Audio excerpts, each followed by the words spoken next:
Señoras y señores, muy buenas noches, qué bueno que estén allí. Vamos a comenzar de inmediato nuestro grado 33 de hoy. Hace unos días se cumplieron 5 años de una de las más graves violaciones a los derechos humanos y a la estructura laboral de Venezuela.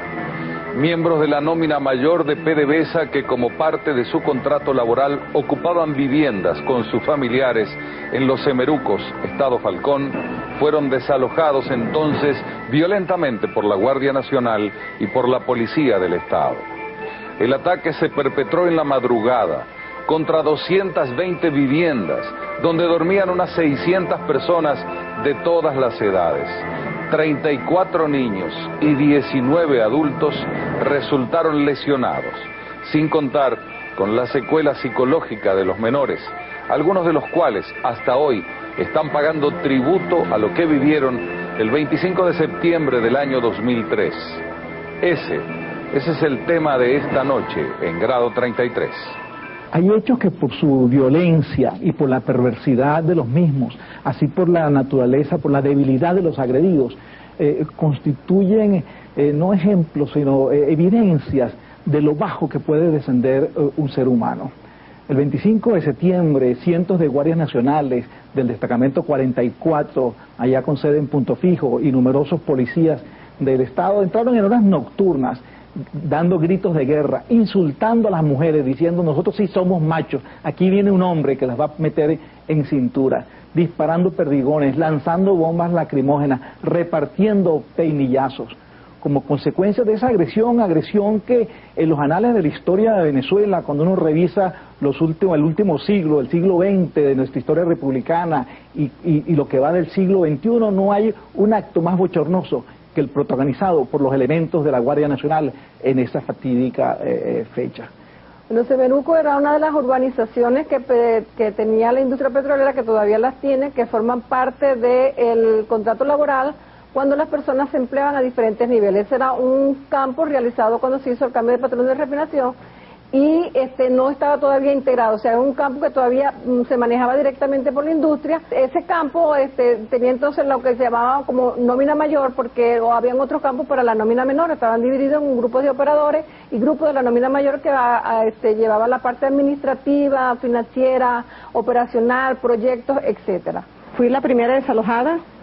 Ese día, aproximadamente a las 4:30 de la mañana, ingresó a la urbanización Los Semerucos un centenar de guardias nacionales y policías del Estado Falcón, de una manera fuerte, lanzando bombas lacrimógenas, disparando perdigones, de una manera muy violenta. A esa hora estábamos dormidos porque eran las 4:30 de la mañana. Yo tengo 2 hijos, de los cuales uno de ellos es un menor de edad.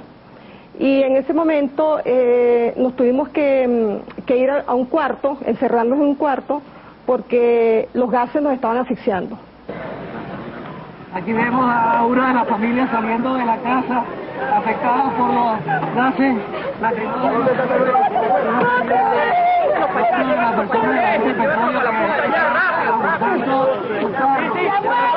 Ya no vas a salir, la puerta déjanos para allá.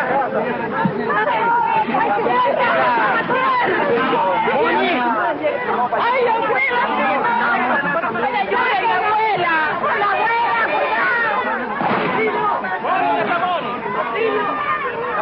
¡Abuela! Acuéstate, ¿dónde dice rápido, abuelita?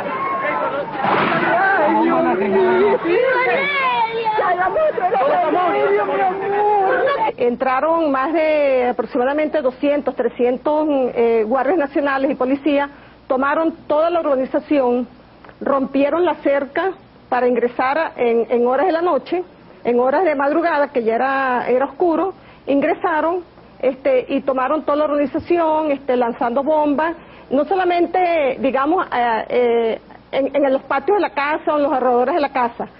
Muchos rompieron los vidrios de las viviendas, introducían las bombas dentro de la vivienda donde habían niños que sufrían de asma, niños que estaban pasando por una situación de bronquitis, ancianos que tuvieron que ser posteriormente sacados a escondidas por un hueco que se hizo en la organización por un grupo de los habitantes, porque los niños estaban sufriendo asfixia a consecuencia de las bombas. Las personas estaban asociadas con un contrato de trabajo, no con un contrato de inquilino.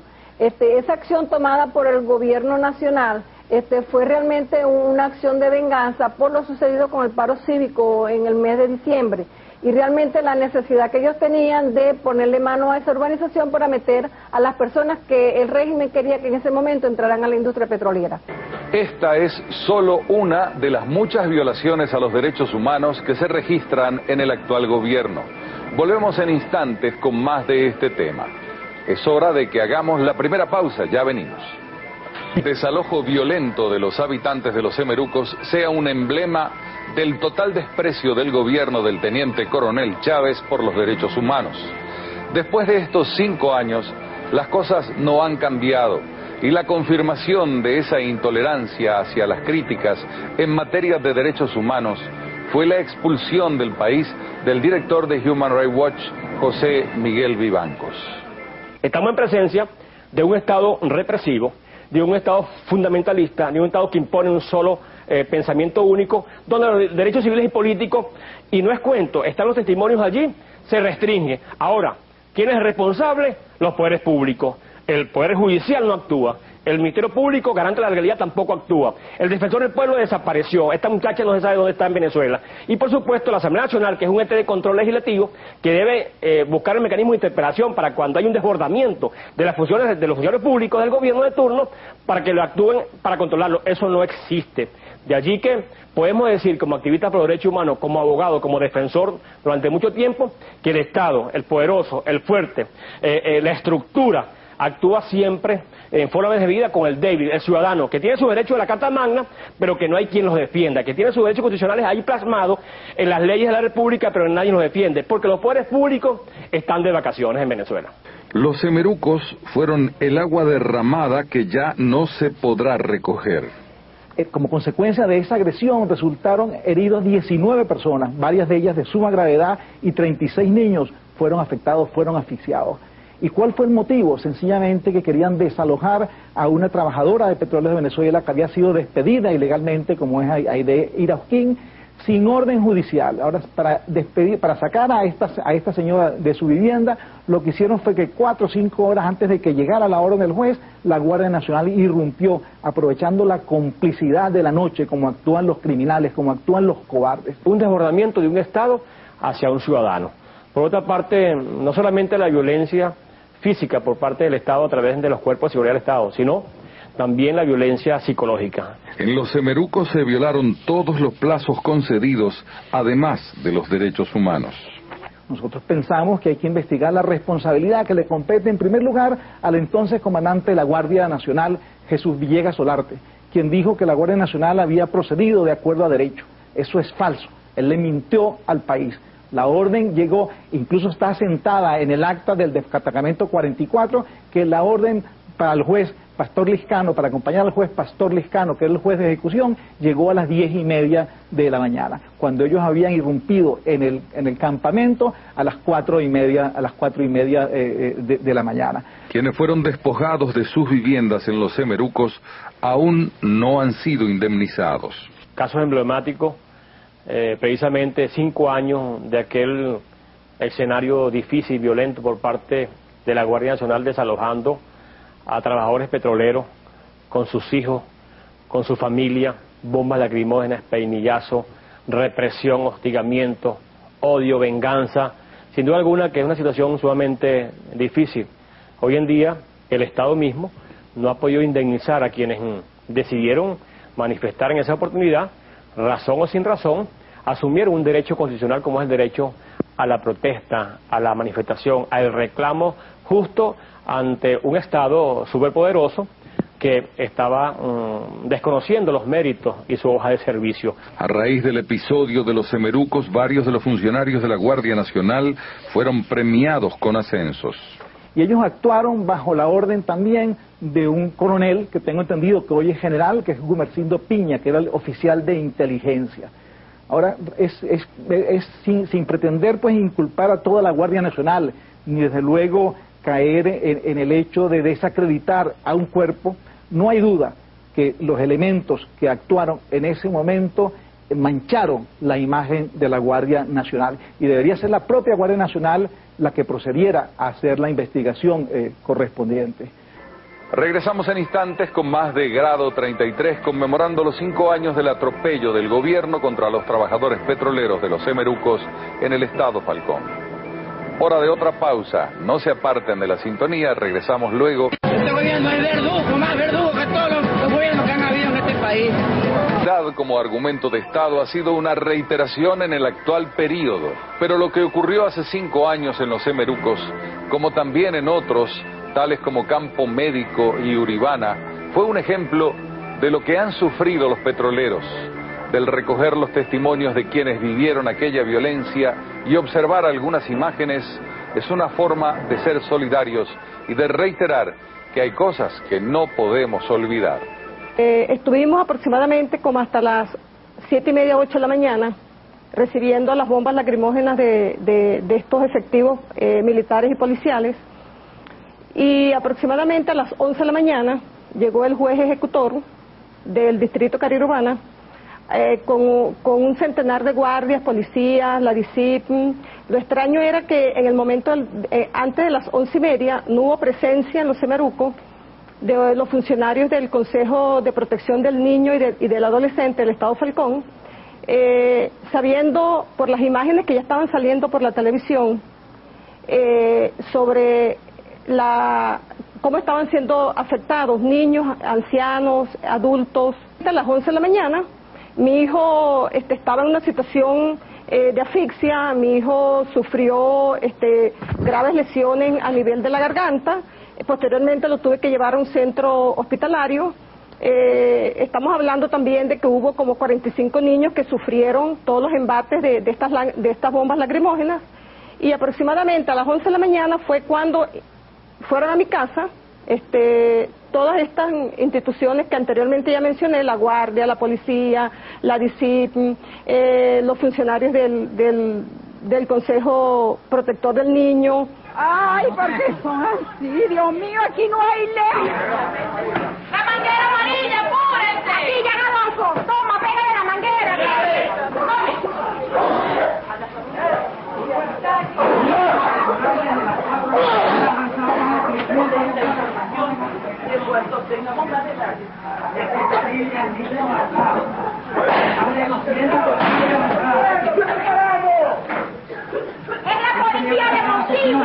¡La policía nos está disparando! Ellos escogían, unos días sacaban gente de Semeruco, otros días iban a sacar gente de Judibana o de Campo Médico, todos violentos, pero no tan violentos como ese día, que fue el día que a mí me hirieron, que yo estaba en ese campo porque fui a sacar a una sobrina con su niño de 2 años, que a las 3 de la mañana me llama, tía, hay muchos rumores, hay mucho ruido, parece que nos van a atacar. La fui a buscar y no dio tiempo para nada en absoluto, porque fue tan violenta. Esos soldados, esos 100 y pico, yo diría que como 300 es la cifra que yo imagino, entraron por las 2 puertas, tanto la norte que la sur, y atacaron precisamente en el mismo instante a todas las personas. Ellos iban preparados a matarnos. Yo digo que fue a matarnos porque ellos venían en fila atendiendo órdenes de su capitán, de su teniente, el que los estaba dirigiendo, y la persona que me hiere a mí prácticamente me miró a los ojos. O sea, yo digo que fue un milagro de Dios, que en ese momento volteé y vi cuando el soldado arrodillado me disparaba. Yo metí el brazo, la bomba lacrimógena de esas redondas me pega en el brazo y me repica en el ojo, y prácticamente yo quedé aturdida. Compañero de trabajo, el ingeniero Rafael Gutiérrez, que realmente viene gritando, corre Ligia que te matan, y entonces el soldado ya me había herido, ya me veía el chorro de sangre, pues él también fue por Rafael. Eso le dieron patadas, empujones. Bueno, él estuvo tan grave que se le desprendió el vaso, tuvo problemas con un riñón, tuvo lesiones en el hígado, e inclusive ahorita está exilado en Estados Unidos, prácticamente autoexilado, y con la muerte del papá, que hace 1 año y medio murió, no pudo entrar al país. Y estuve desangrándome hasta las 9 de la mañana, que entró un grupo de personas y un médico, y en forma, yo diría que audaz, montaron a mi sobrina y a su hijito, y a mí me pusieron debajo del carro, ellos pusieron las piernas arriba de mí, y salimos escondidos cuando el guardia preguntó, porque todo el que trataba de salir iba preso. No, voy a llevar a esta familia, o sea, al niño y a mi sobrina hacia la calle, y así fue que me llevaron a la clínica. Ya para eso eran las 10 de la mañana, perdí muchísima sangre, me hicieron transfusiones de sangre y todo ese cuento. Las fotos y los periódicos de la fecha nos recuerdan la magnitud de la represión policial y de los resultados que sufrieron los que vivían en los Semerucos como estrategia de las autoridades para que los desalojos se cumplieran sin resistencia. Hubo 4 personas graves que fueron posteriormente operadas y todas las secuelas que esto trajo a posterior, porque en el caso de mi familia, nosotros fuimos atendidos posteriormente por psicólogos, por especialistas, donde ellos elaboraron un informe sobre nuestra salud mental y que, por supuesto, esto trae secuelas a posterior, sobre todo pensando en los niños, que yo tengo un niño que en ese momento era menor de edad y él en algunos momentos recuerda esa situación, se siente con miedo, se siente atemorizado, no puede ver un guardia nacional porque el temor que tiene hacia esa persona porque lo vivió. Al regreso, la parte final de este programa dedicado al aniversario del desalojo de los Semerucos. Regresamos en violencia ejercida contra los trabajadores petroleros desde la instancia más alta del Poder Ejecutivo, al ritmo de un silbato de juez de fútbol, desembocó en el desmembramiento de familias enteras que debieron cambiar su lugar de vivienda, su lugar de trabajo y, por supuesto, el lugar de estudio de sus hijos. Hubo campamentos en la zona de San Tomé, en la zona de Anaco, en la zona de Maturín, hubo en muchísimos campamentos. Más o menos pudiésemos decir que el total de los desalojados puede haber alcanzado la cifra entre 2.500 y 3.000 familias. Incluso en algunos casos ese desalojo procedía todavía menos, porque ya los que estaban habitando las casas las estaban pagando, porque había una política de Petróleos de Venezuela de ir gradualmente deshaciéndose de los campamentos. Recordemos que los campamentos los establecen las transnacionales cuando alrededor no habían viviendas, no habían instalaciones, no habían comodidades. Entonces las empresas transnacionales, para poder atraer al personal, establecen esos campamentos que lógicamente en estos momentos ya casi ninguno tiene razón de ser, y entonces algunos se les fueron vendiendo a los habitantes y la gente se fue a vivir a las ciudades, a los pueblos vecinos. Un caso emblemático en Venezuela que ha quedado sembrado en los corazones del dolor y el sentimiento de la gente, la famosa lista Tascón, aquella lista que circuló por los ministerios, por todos los institutos autónomos de Venezuela y que fueron víctimas ciudadanos que ejercieron un derecho constitucional como es la firma de un revocatorio, un parlamentario que desdice la función del ente de control de la legislación, se encargó de limitar el derecho al trabajo, que es un derecho humano fundamental. Ahí se procedió en forma violenta porque fueron erosionando lo que es el núcleo familiar, personas que quedaron sin trabajo, no pudieron sacar un pasaporte, no pudieron la empresa privada asumir su derecho de ir a trabajar. Las víctimas de los Semerucos levantan la bandera del recuerdo como un antídoto para que no se repitan hechos similares. Mi deseo es que esto no ocurra, no vuelva a ocurrir ni en Venezuela ni en ninguna parte del mundo, que el venezolano defienda sus derechos humanos, que no haya la violencia que nos ocurrió a nosotros, y que las personas que actúan en contra de una violación de nuestros derechos humanos en algún momento se hagan responsables y que paguen por todos estos hechos que nos ocurrieron a nosotros. La violación a los derechos humanos es algo que no puede permitirse, es un crimen además que no prescribe y es algo que tienen que condenar todos los sectores de la vida del país, porque hoy se lo aplicaron o ayer se lo aplicaron a los habitantes de los Semerucos, mañana esa misma Guardia Nacional puede agredir a los simpatizantes del teniente coronel Chávez, lo cual tenemos que repudiar. Yo no quisiera que quedara solamente como una conmemoración de ese día tan fatídico, ¿no? Que yo lo comparo inclusive con la noche de las ventanas rotas con los judíos, ¿no? Para nosotros ha seguido el acoso, pero nosotros somos unos perseguidos de este régimen y donde estamos nos están persiguiendo, no solamente a nosotros, a nuestra familia y a todos nuestros amigos. Esto sigue y nosotros tenemos que, como venezolanos, recuperar nuestra democracia. No tenemos que volvernos a colocar en lo que nosotros éramos, un país libre, con libertades, con derechos. Eso es lo que yo quiero y eso lo vamos a lograr cuando el 23 de noviembre nosotros les digamos a la gente, tienen que salir a votar, porque si salgan a votar, vamos a recuperar lo que nos han quitado. Y definitivamente, como decía mi compañera Ligia de Marchena, el 23 de noviembre tenemos que ir a votar, elegir a nuestros candidatos de manera de poder frenar este proyecto totalitario del teniente coronel. Bien, señoras y señores, de esta manera llegamos al final de otro grado 33 por ahora. No se aparten de nuestra sintonía.